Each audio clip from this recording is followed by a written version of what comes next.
Украина кимиеті қабаржылыққа қаршы мәжбүриетлерінің 60%-ны эда етті.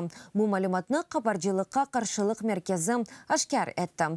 Киев халқара пара фондове Авропа бірлігінің гизли схемалары или күреш бойынша 35 талаптан 20 талапны еріне кетірді. Шымдылық мұстақыл органларны тәшкіл еттілер. Мақсус қабаржылыққа қаршы прокуратура қабаржылыққа қаршы Милибюрове агентлікні. Бұның еле қабаржылыққа қаршы мәхкеменің тәшкіл етмек ве пиенемелерінің тәшкеру программасыны ішлеп чықармақ керек. Бұның елена бұға дінлеме аққаны бермек ләзім.